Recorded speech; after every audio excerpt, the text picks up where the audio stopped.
So be strong. Last lecture. I hope I make a lot of movies, so I think it will be not too boring for you. And we are going to speak about Trichomonas fetus, and Emmanuel told me that you are interested in this. So I hope I will answer to your question.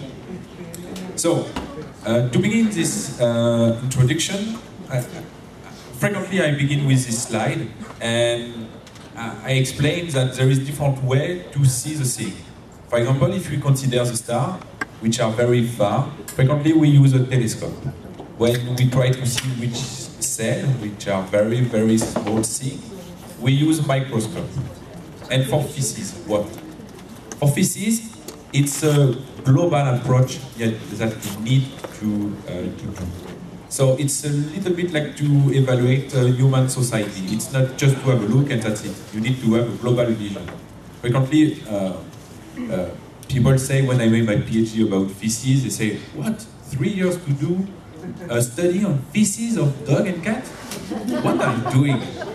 And what the shit are you doing? You are paid to have a look to shit of dog? Yes, I am. 3 years.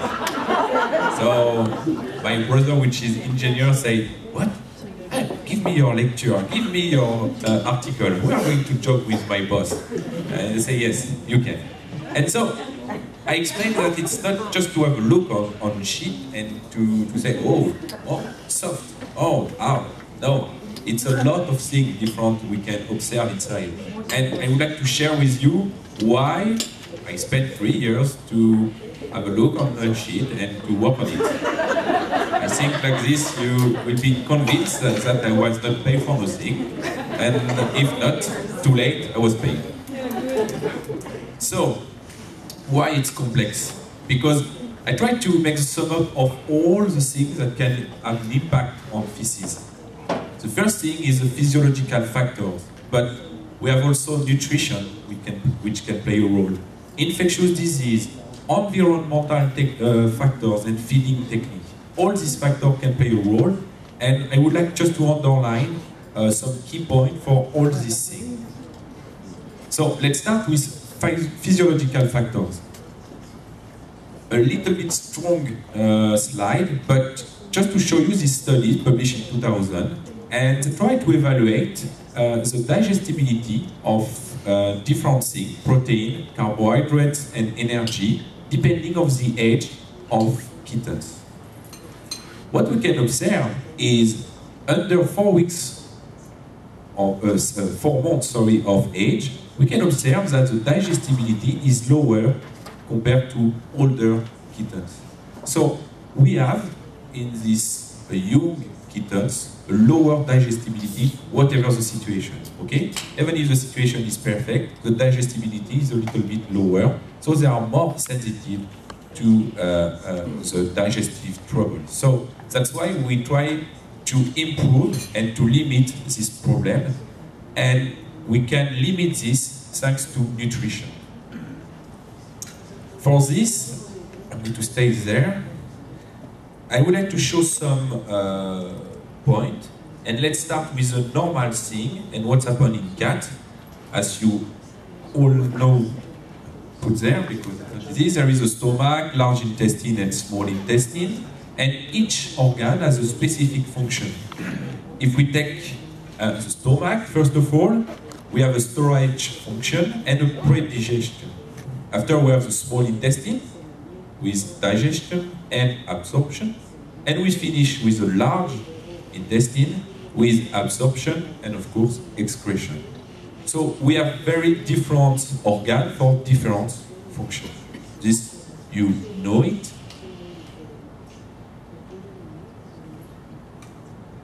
And now I would like to show you just a focus on the small intestine to show you what's happened in this situation. And when we make a large focus on it, in fact, inside intestine, we have velocity, okay? We have all the nutrients inside the lumen of intestine, and inside this, we have this microvelocity, and this microvelocity play a main role in absorption of nutrients, okay? And some disease, for example, kill, like typhus, parvovirus, kill this, and so we don't have any more absorption. So it's a key point in the digestion.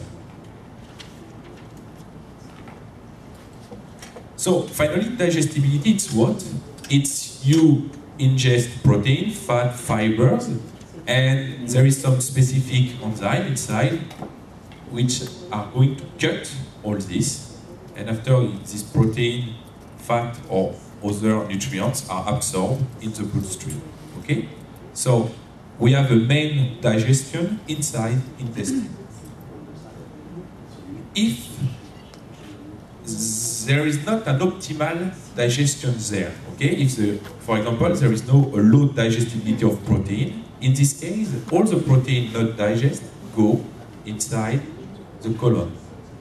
And in the colon, there is some bacteria, and these bacteria are going to make a fermentation of this protein. And in this case, you can induce some diarrhea, strong odor of feces, because protein are not well digested inside intestine. That's why through nutrition, through quality of food, you can improve the digestibility. And at the same time, you can improve feces quality, which is a reflex of digestibility. So let's have a look of what's happened if we use two different kinds of protein, for example.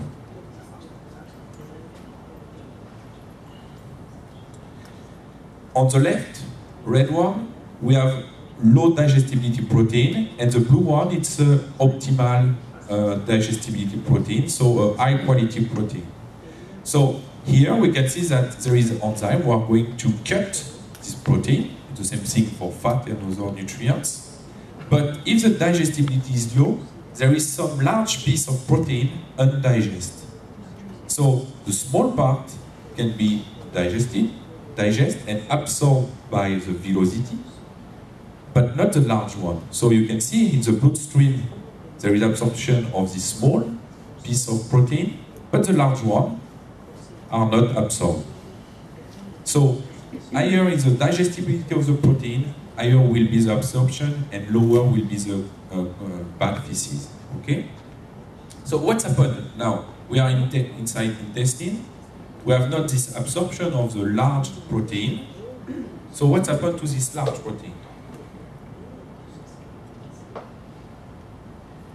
In this situation, protein go directly in the colon. Okay, put there.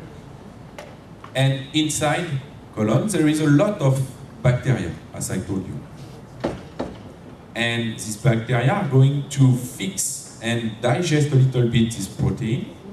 And there is a multiplication of unhealthy bacteria and a lot of fermentation, so strong odor of feces. So with the low digestibility protein, you have a lot of fermentation, which can explain the strong odor of feces, and you can have some diarrhea. So winning diarrhea if it's a kitten. Okay, so thanks to the quality of raw material, and so thanks to specific protein, we can increase the digestibility. Another thing, I already told you this, it's a fructooligosaccharides.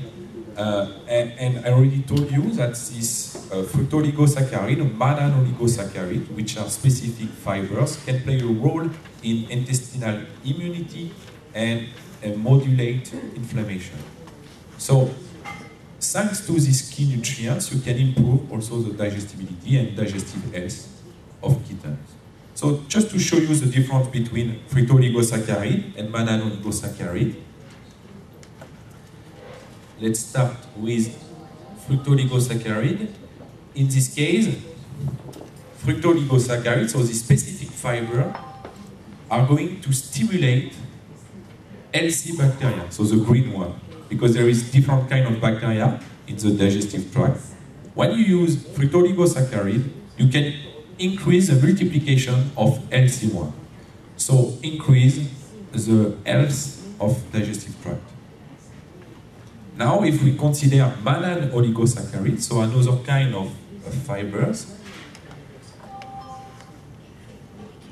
we have also an effect on unhealthy and healthy bacteria, but in this situation, in fact, mannan oligosaccharides are going to fix the unhealthy bacteria, and so you decrease the multiplication of this one, and you increase excretion of this unhealthy bacteria.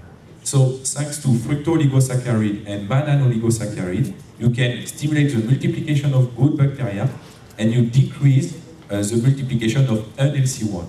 Okay? So you stimulate digestive health, and so the digestibility and of all the nutrients. Okay? This part is for nutrition. So nutrition, of course, is something which is important, but if you have some infectious disease, nutrition is not going to help for everything. Okay? So it's a point important, but among as important as the other factors. So now I would like to speak with you about infectious disease, which is something quite important sometimes in catteries, and some new infectious disease can appear, like Trichomonas we are going to see. When you consider infectious diseases, you need to consider three main points. Always this. The first one is host, so your kittens or your cat. The second one is a pathogen. It's a virus, is it a bacteria, is it a parasite? What is the mutation of this one? Is it aggressive or not? And after, you need to consider also environment. What is the global hygiene in your country? So sometimes it's possible to have a host, so a parasite, without any clinical sign, because the pathogen is not so aggressive and because you have a good hygiene in your country, so you don't have some clinical sign. But if you have if you have pathogen and a bad environment, in this situation, you can have some clinical sign. So I would like, first of all, to describe what's happened in your kittens. Because in this population of young cats, you have a very low immunity. So I would like to just to underline this point, which is very important. The first thing to know is pathogen can be fixed by specific protein, so antibodies, which are the key protection for young kittens. At the beginning, there is a very low immunity, and this protein can help a lot kittens to survive against infectious disease, parasite, bacteria, and viruses. Okay? So they are going to fix the pathogen and kill the pathogen. We can observe different kinds of this protein. So we have immunoglobulin G, and this protein, this immunoglobulin, are inside the bloodstream. Okay? So it's a general systemic protection. And we have local protection thanks to other kind of immunoglobulin, IgA. It's important to make the difference because some viruses can go directly in the bloodstream, others stay inside the intestine, and so it's not the same immunoglobulin who are going to fight against this pathogen. So sometimes it's important to stimulate local immunoglobulin, sometimes it's better to have a general immunoglobulin, so it depends on the situation. Of course, the best is to have both very high. So, at the beginning, in neonate, general immunity, so the cellular immunity is very low, and the specific immunity is also undeveloped. Okay, there is not this immunoglobulin, this protein to fix pathogen. And Rick told you this, immunoglobulin, so this protein responsible for protection, comes from mainly colostrum. Okay? So if kittens don't take this colostrum, they don't have this immunoglobulin. Because it's not possible, like in human, to have a transplacental passage of this immunoglobulin. There is only 10% of maternal immunoglobulin who go through fetuses. So it's only thanks to colostrum ingestion that you can have a high level of immunoglobulin and a high level of protection. So when to have this passage of immunoglobulin, it's mainly during the 12 maximum 24 hours after birth. After this, it's not possible to have any more passage of this immunoglobulin. So that's why you need to put your kitten as fast as possible with their mother and to try to stimulate this colostrum ingestion. So to show you what's happened with this protection, with this protein, at the beginning we have a high level because kitten took colostrum, and with time this immunoglobulin decreased slowly to reach almost zero around 12 to 16 weeks of age. At the same time, kittens have developed their own immunoglobulin, so their own protection, but as you can see here, at the beginning, the protection is only linked to immunoglobulin from the mother through the colostrum. Okay? And what we can observe is this. It's a period in which we have a low level of immunoglobulin from the mother and a quite low level of immunoglobulin produced by kittens. And this is an immunity gap. During this period, if you have the pathogen, there is a high risk of disease. Okay? So all the puppies in their life go through this period, it depends on the age. Sometimes it's around 4 weeks, sometimes it's 8 weeks. It depends on colostrum ingestion. But all the kittens go through this immunity gap. And that's why hygiene is something which is very important, because if you have the pathogen during this period inside your catteries, you can develop weaning diarrhea, for example. So to show you a little bit the global situation and to make a sum up of immunity gap, I would like to show you this animation.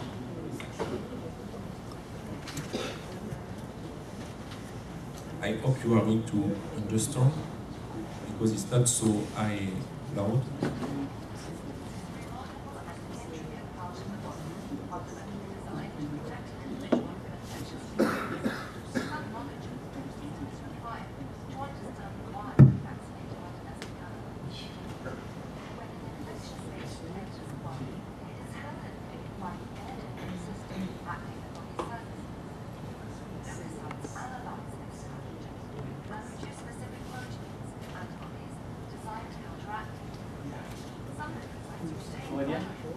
I think you should comment, because unfortunately at the back we can't hear. So maybe you could just comment on the slide.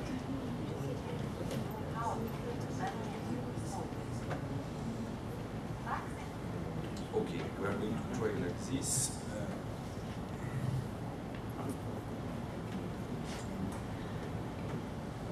I'm going to try to speak as fast as possible as an English speaker, so it's perfect for me. Okay, so let's start and try to have a sum up. Go there, I'm strong, you too. So, just to make a sum up of immunity gap. So first of all, you have your pathogen, okay? Virus, bacteria, whatever. This pathogen can go through kittens, and there is specific cells who are going to ingest this pathogen and produce this immunoglobulin, these antibodies. Okay? And these antibodies can fix in the second time the pathogen. So it's a kind of war, and this immunoglobulin are going to fix the pathogen and kill the pathogen. When you make a vaccination, it's the same thing. Finally, you give some piece of pathogen and you make an injection, vaccination, so you stimulate the immunity thanks to this piece of pathogen. Okay, so immune system are going to make an analysis on the gene and produce specific immunoglobulin. As I told you, for dog and cat, there is a very low passage of immunoglobulin through the transverse placenta. So there is a very low immunoglobulin who go through the mother to fetuses during gestation. So in fact, immunoglobulin antibodies come from mainly ingestion of colostrum. And at the beginning, the quantity of immunoglobulin who go through intestine into the bloodstream is very high. but with time, you decrease the quantity of immunoglobulin who go inside the bloodstream. After 1 day, there is no more passage of this immunoglobulin inside the bloodstream. So what's happened? At the beginning, there is a low level during gestation. After this, the level increases and it depends on the quantity of colostrum ingest. Okay, so here you have the quantity of immunoglobulin, and all this depends on the quantity of immunoglobulin ingest. After this, with time, the quantity of immunoglobulin decreases. And when you have a high level of immunoglobulin, it's okay, because immunoglobulin are going to fix the pathogen. So, even if there is a pathogen inside the environment, there is no clinical sign. But after this, the level decreases due to the war, the consummation, because the immunoglobulin are going to fix the pathogen, and because there is a dilution. And so the level decreases with time. We have two kinds of thresholds. The first one is the protection one. Over this level, even if there is a pathogen inside the cat tree, there is no problem because the cat has a lot of immunoglobulin. Under this one, there is disease. The second point is the vaccination. If you are over this cutoff here, we go a little bit too fast.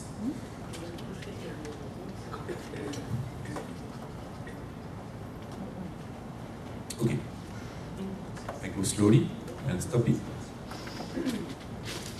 If you are over this level of immunoglobulin, kittens are without clinical sign because there is a high level of immunoglobulin because kittens are drawing a lot of colostrum. Okay, so no problem. Even if there is a little bit of infectious disease in the cat tree, there is no clinical sign because the level is very high of this protection. Under this one, under this cutoff, under this point, if there is a pathogen, kitten can develop a disease, for example, diarrhea. There is a second level of immunoglobulin, and over this concentration of immunoglobulin, vaccination can't work for pathogen.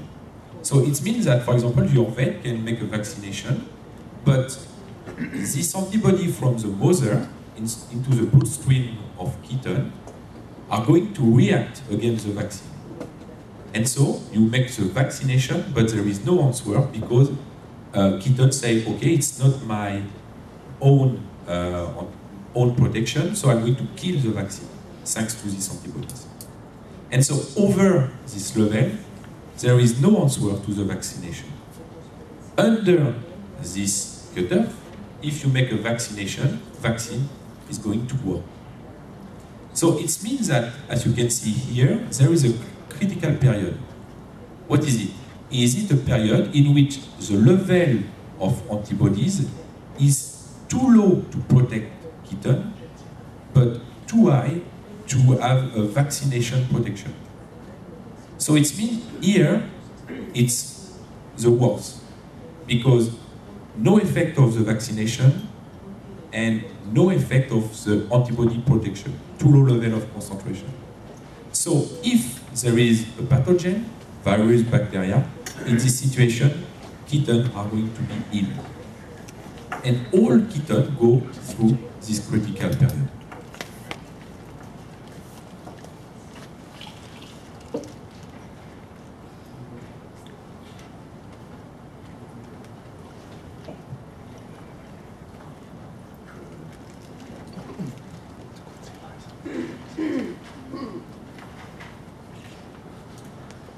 We are going to continue now. Oh, so, the same thing I told you, okay, over, no problem, under, disease.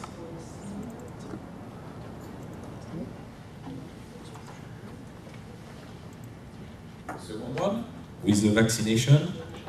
Here we make the vaccination, and as you can see, vaccine is not going to work because all these antibodies are going to fix the pathogen, the vaccine, and so no vaccinal answer. Now, if we are going to make a vaccination under this,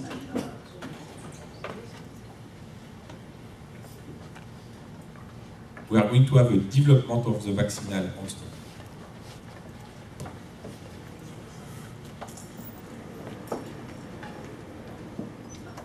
Okay, so when you make this vaccination, it's the same thing, but there is less antibodies.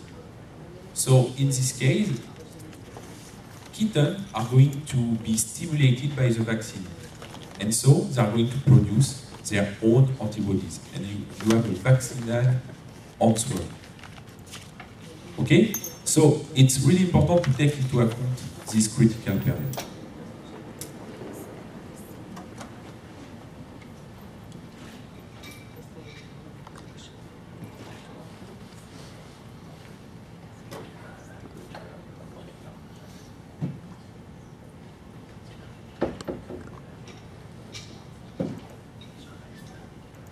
Okay, now if we continue, so this is a host situation. So we have an immunity gap. So there is a high sensitivity for kittens.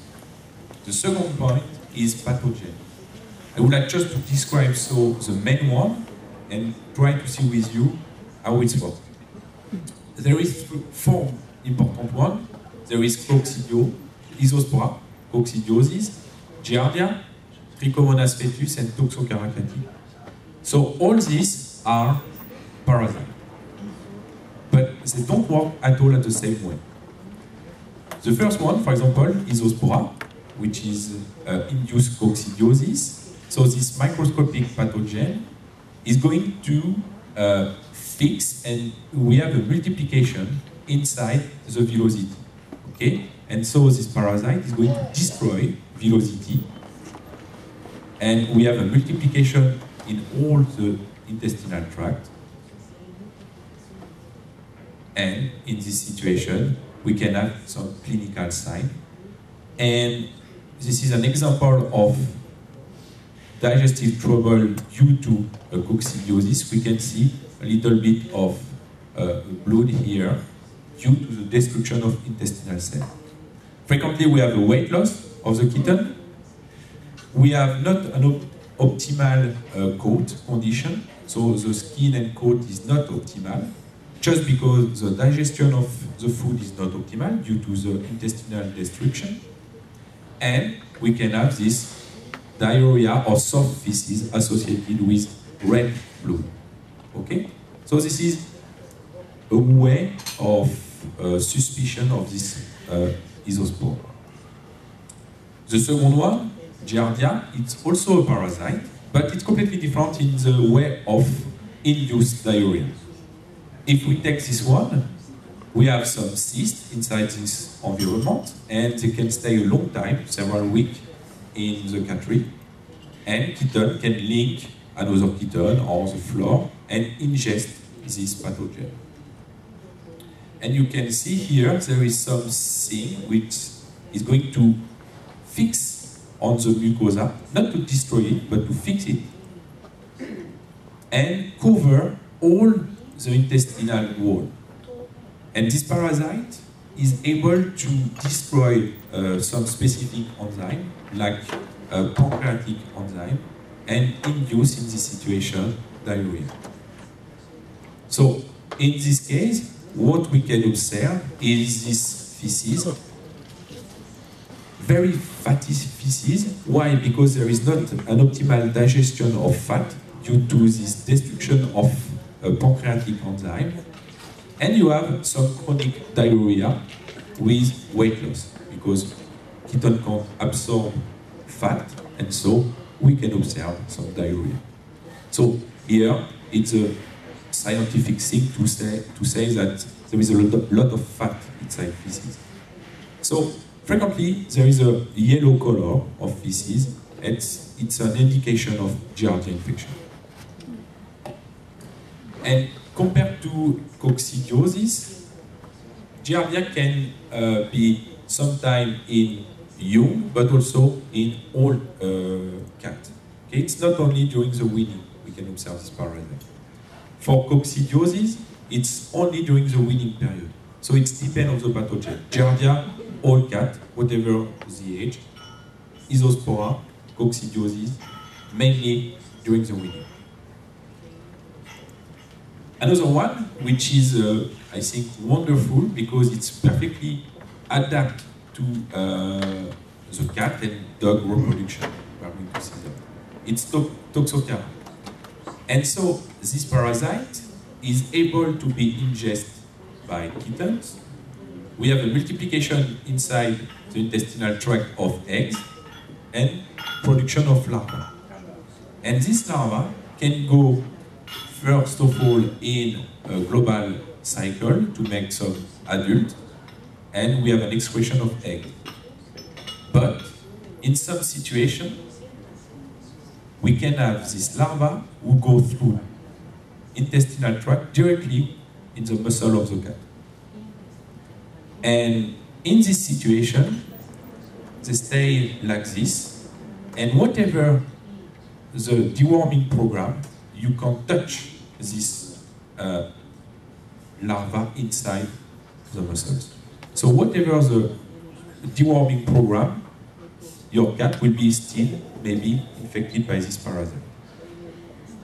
And it's only in some specific situation, like a stress of hormonal stimulation, that you have a reactivation of the parasite.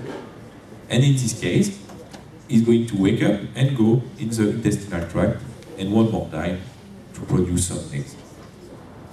So is that when you can kill it, when it's in that tract?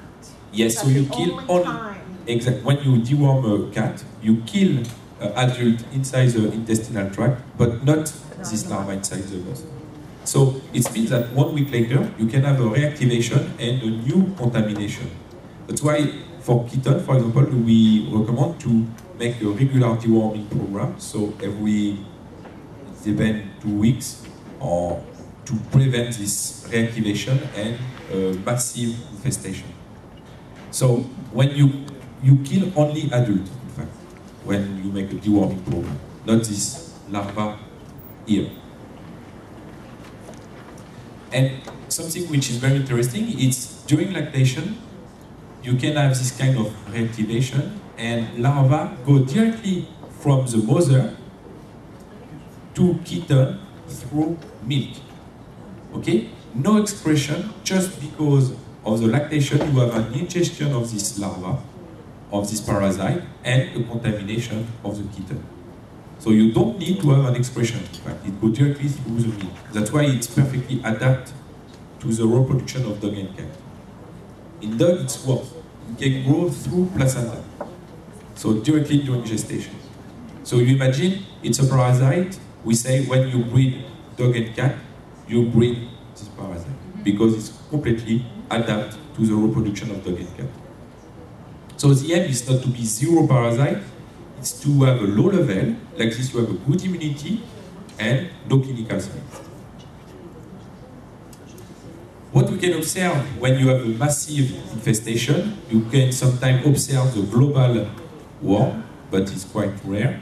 And like parasite, you have not an optimal coat condition, because not an optimal digestion. Sometimes you have a weight loss, and you have a large abdomen of kitten. Okay, it's a sign of parasitic infestation. Okay, this is the third one, and the fourth one, and after it's finished with all the parasite, it's Trichomonas fetus. And I'm going to take a little bit more time to describe this one, because it's quite a new one. Who knows this parasite? I see the guys there, but okay. So not a lot of people. So it's, in fact, it's like a kind of same, a little bit same thing as Giardia, okay? It's a protozoa, and we can see here the parasite. First of all, it was described in cow, and in cow, it induces infertility. Okay, it's a bull who give the parasite to the female, and you have some infertility with abortion. In cat, it's not the same. In cat, Trichomonas induce large bowel diarrhea.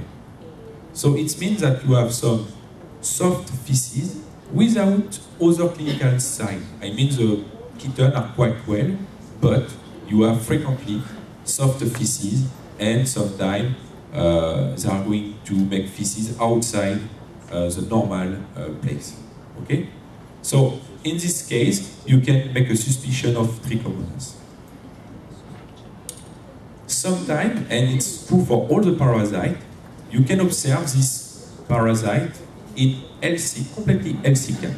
And these studies, for example, underline that in 21% of cats in a cat show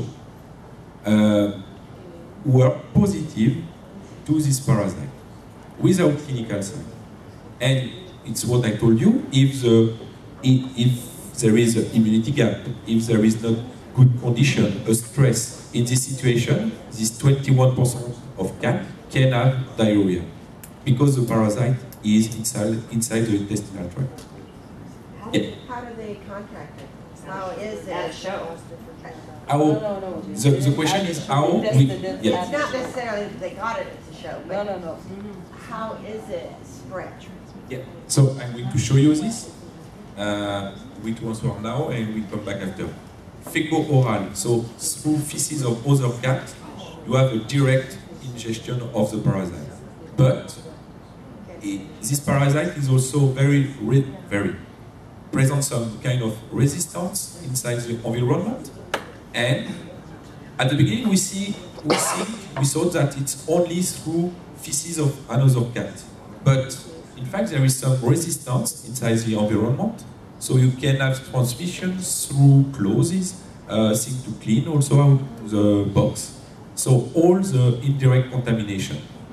So in fact you have a direct one with feces, but indirect one also with clothes and all the other things. And in fact, now it's well described because first of all it was described in US in 1999 by Dr. Gukin in cat show. And after, a lot of studies were performed in the different countries to see if there is a high prevalence of this parasite. And we can see that we have some description all over the world. So we can observe this parasite all over the world. And so it's quite a new one because 10, 15 years ago, we are not aware of this parasite. And frequently we say, oh, it's allergy, for example, because we are not able to detect this parasite.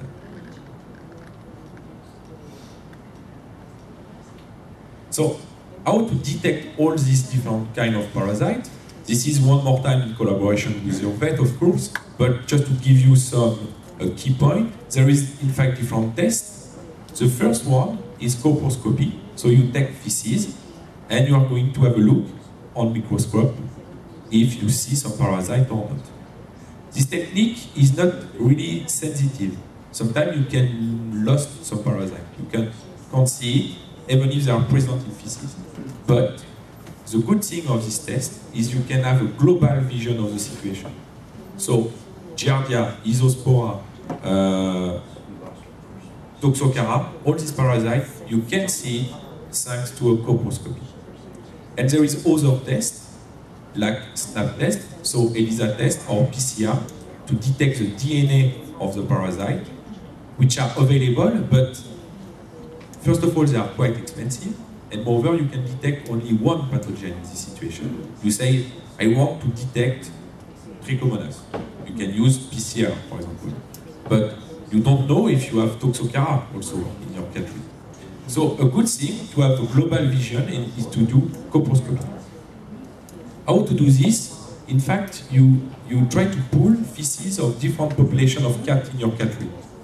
The best thing is to take feces from female under which are lactant during lactation or during pregnancy.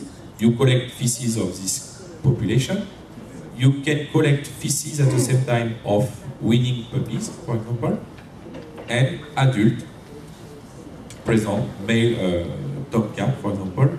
You can take feces of this one, and you collect feces and you make 3 different groups and of feces of cat, and you send these feces to you give these feces to your vet, and your vet can make analysis on it or to send to a lab. Okay, but this is really interesting because it's not expensive, and you can have a global vision of parasite inside your country. Okay. for Trichomonas fetus, it's quite different. It's sometimes not possible, thanks to a normal colposcopy, to detect it. And you need to use some specific culture. So it's just a rectal swab, and you put your swab in this media, and you can observe the multiplication of the parasite. So, just to show you what's happened when you have a positive cat, you make the rectal swab, and after you have a look to the media, microscopic evaluation, and here you have the positive cat, go there, and all these are Trichomonas, okay? So you can see here quite a lot of parasite. And how we know this? Because we can detect some specific part of the parasite, undulating membrane, and so we can see here well, okay? And it's quite typical of this parasite. And exactly. Frequently we can say, oh, it's a giardiosis. And giardiasis. Giardia infection.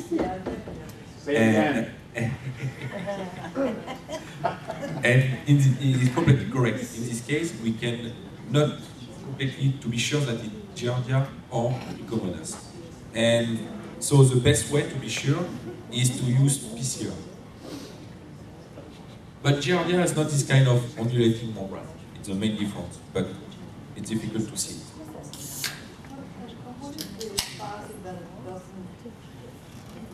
Out of the area, it's only circling in the same space. Is a protozoa? It's also, there is some protozoa.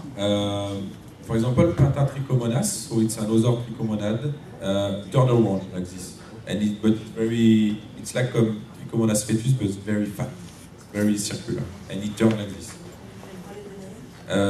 Pentatrichomonas hominis. It's very difficult, I can write you, yes. It's another family of Trichomonas present in cat. And so, for the deworming program, it's a collaboration with your vet. I just show you this slide to give you some website, which can be interesting, because it's American and European recommendation, not for cats in cattery, but it's explained a lot of different things. So I think it could be interesting if you are interested to see what they say, to go on this website, and just to show you how is it. I can put the slide later if you want. So you see here it's a European site, website, and you have the same thing in American one. So you have a lot of information about the frequencies of this parasite, and pathogenicity, and a lot of information. So it's quite interesting to go and see. And the last thing for Emmanuel, it's hygiene. And Emmanuel is going to share with you how to manage hygiene, and so to have the third point about environment. You really can't live without me, can you? Well, unfortunately for you guys, I'm back on stage. It will be really quick because, friends, I think we're right on time, so I think we have 10 minutes. I just wanted to... Do you know a guy called Asclepius? Did I say this right, Rick? Asclepius? Do you know this guy? You don't know Asclepius? Very famous guy. He was the god of medicine in the ancient Greece. And why am I telling you about Asclepius this afternoon? Because this guy was, he was extremely fertile. For repro specialists like us, he wouldn't have been a nice patient. But he had 6 daughters. 2 of them were called Hygeia and Panacea. Panacea, goddess of the universal remedy. Hygeia, goddess of health, cleanliness, and sanitation. This shows you that since the ancient Greece, medicine was based on 2 big pillars. The drugs, and we have very good drugs today in veterinary medicine, and the hygiene, the sanitation, the way we clean and disinfect. The drug thing is the job of your vet. And this is something I recommend you to speak with your vet. The sanitation, however, is your job.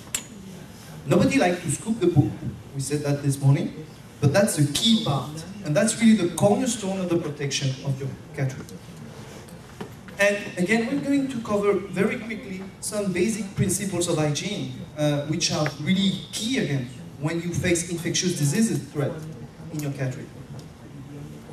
The first one is mainly about cleaning and disinfecting. The difference between cleaning and disinfecting. We touched a little bit on it this morning. And I know Rick told you a little bit about the common disinfectants, etc. But it's important to know that when you clean and when you disinfect, these are two different steps. Two totally different steps. Cleaning, typically, is you target physical cleanliness. You want to remove the dirt. You want to remove all the organic materials that come out of the cats. Urine, feces, what else? Hairs, whatever. All organic materials, this is what you want to remove. That's cleaning. And in order to do that, you will use a good detergent, a good soap, something that makes bubbles. And when you want to disinfect, you will use something different. You will use a disinfectant. And why am I telling you that? Keep in mind that disinfectants, for instance, bleach, which is one of the very best disinfectants we have available today, which has some downside, but which is a great option, is inactive on organic matter. Which means that if you don't clean first, if you don't use your soap to remove the organic matter and you use bleach directly, it's inefficient. You think you're protected, but you're not. And Aurélien and I, we did lots of cattery visits back in the days. And I remember we were dealing with those Penlook cases in south of France. Well, south of France, between Lyon and Paris. Everything after Paris is south. That's true.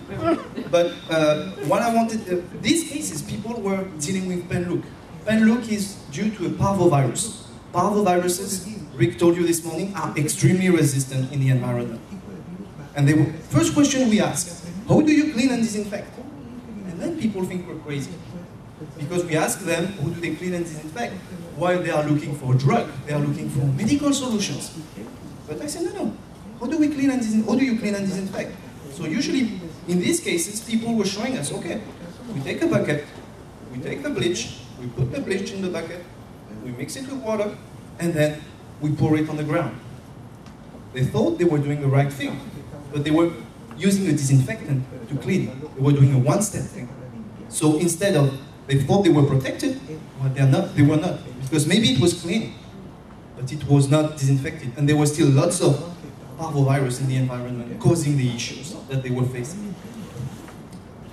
So when you need to clean, you need a good detergent, you need a good cleaner. Usually in breeding catteries, many people use a good soap. A dish soap is a good option. You could use quaternary ammoniums, like Mr. Clean, which can be used as a detergent as well. But one important thing, clear water is not a good cleaner. Sometimes people think, oh, we'll just pour water on the ground and that will work. But if you look here, the droplets of water, if you don't use a detergent with it, they don't totally adhere to the surface. They don't infiltrate the cavities we have in the surface. And then, again, you don't remove as much organic matter as you could. If you use a detergent, you will increase the adhesion power of your water. And you're increasing, you can scrap more organic matter, which makes it more efficient. So typically that's what we see in breeding catteries very often. People say, okay, we were going to use a disinfectant. The pathogens, your cats usually defecate, typically. So you will have feces on the ground, and those bacteria grow and grow and grow. And at a certain point, they will create a biofilm, a layer that protects them against all the agents we can use. When they're like this, if you use a disinfectant, like again bleach, you killed some of them for sure, but you didn't kill a lot of them. What you need to do, typically, is to clean first. Again, use a good cleaner. Something that makes bubbles. That will remove the organic matter. And then you will disinfect with a good disinfectant. Bleach, for instance. So you see that in the end, there are still some pathogens out there, but we kill most of them. You want to stay under a threshold where the animals are strong enough, their immune system is strong enough, so that they cannot get infected. And we are not covering the different types of disinfectant, because then friends will kill me, because I could speak 2 hours on just how to clean and disinfect. Yeah, can you imagine? 2 hours on house cleaning. My wife never listened to me when I didn't do this talk, but anyway. Yeah. But this is, there are many different disinfectants. Not all of them are efficient on the germs you're fighting in your environment. Bleach is always a good alternative because it's efficient on parvo, calicivirus, it's efficient on ringworm, at a different concentration, it's efficient on giardia. It's not efficient on coccidia, however. So we could go and see all those different disinfectants. Some of them might not fit to the pathogen you're facing at the moment in your cattery. I wanted to, oh yeah, just a few words about giardia and coccidia, because these one are my favorite ones. Aurélien told you that giardia, when it's in the environment, it's able to directly infect another animal. Coccidia is resistant. Coccidia is one of the strongest pathogens we will see in the outside environment. Not a lot of way to kill it. And usually I have a slide to ask you which according to you is the best disinfectant you can use in your cattery. You have different options, one of them being a flamethrower, which is probably the best option to clean and disinfect everything. It's also a good option. Yeah. But somebody, a lance-flamme. Unfortunately, you will burn to the ground your cattery at the same time. So it's not a good option. However, we can use the same concept. Temperature is a very good way to kill those pathogens. Giardia and coccidia, good way to kill them, steam cleaning. The temperature that goes out of the steam cleaner is at 220 degrees Celsius, which I have no idea how much it is in Fahrenheit. Can you do the conversion, Rick? What's that? 220 degrees Celsius. Fahrenheit? Well, It's hot. Google can do nice conversions like that. So you just Google it and it will convert it for you. But what I mean is that it's a high temperature. And because nearly 500 Fahrenheit, according to my South African friend, very high temperature, it will rupture the cyst of giardia, the cyst of coccidia. And one good thing for you guys, you deal with cats. They're usually a little bit cleaner than dogs. I don't know if you ever deal with litters of puppies, but sometimes you have feces on the ceiling. You have no idea how the feces get there, but usually this is not something we see in cats. So you can mainly focus on the litter box. Every places that were soiled by organic matter, this is where you should focus. And again, we cannot discuss all the different disinfectants, but if you are interested in, on our blog, we have several posts on this topic, covering the different disinfectants you can use. Yes, we 428 degrees Fahrenheit. Wow, you're the man. By the way, look at you. You didn't have to tell him that. I was so impressed. Rick and I, we had a joke for the entire weekend. Yesterday we discovered that I was not able to say giardiasis, so I practiced all evening yesterday to be able to say it properly in English, and this morning I realized that Aurélien was speaking on the topic. So, and he avoided very well, he said giardia infection. So that was a smart way to avoid the mistake, but I worked for nothing. And one thing I just wanted to finish with. Have you ever heard about the Monday's disease? The Monday's disease. You know the Monday's disease? I know you have heard about it. I'm sure the girls from Quebec have heard about it too. I know Justin has heard about it, because they have to follow me each time I do a talk. Be aware that everything we know concerning cleaning and disinfecting, even in catteries, comes from the pig industry, because it's a very similar approach. It might shock people, but that's very similar. And in the pig industry, the guy who is in charge of cleaning, every day he cleans and disinfects, because pigs defecate. They defecate a lot and it smells a lot. And he cleans and disinfects. And he wants to stay in this green zone, a zone where there are pathogens in the environment, but not enough to make the piglets sick, or the other pigs sick, because their immune system can cope with the disease. And he does this on a daily basis. But then, here, there's an hygiene error. He didn't do the job properly. It's Friday evening. What happens on Friday evening? Yes, we go party. The guy has to go to the discoteca to pick up chicks. That's what you said, Sabine, right? No, yeah, no, oh, maybe that was Justin. But he has to go to the discoteca. He has to party. So he needs to clean himself, and he's not doing his job properly. And usually on the next day, on the Saturday, he's not doing his job properly again, because he had a big hangover from the previous day.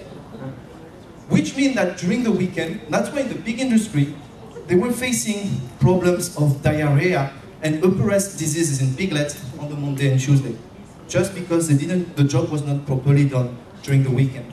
So nobody likes to scoop the poo, but it's a permanent commitment. You have to do it on a daily basis. Nobody likes to do that. Sometimes when we discuss with breeders, they tell us, oh, we clean the litter box every 15 days. That's not a good thing. So, and again, nobody likes to do that, but this is really the key thing. Focus on the hygiene and the sanitation of your litter box. That will make a crucial difference. And I think I'm done for that. A lot of factors influences feces quality, and I don't know a lot about feces quality, so I guess I need to give you this for the last word.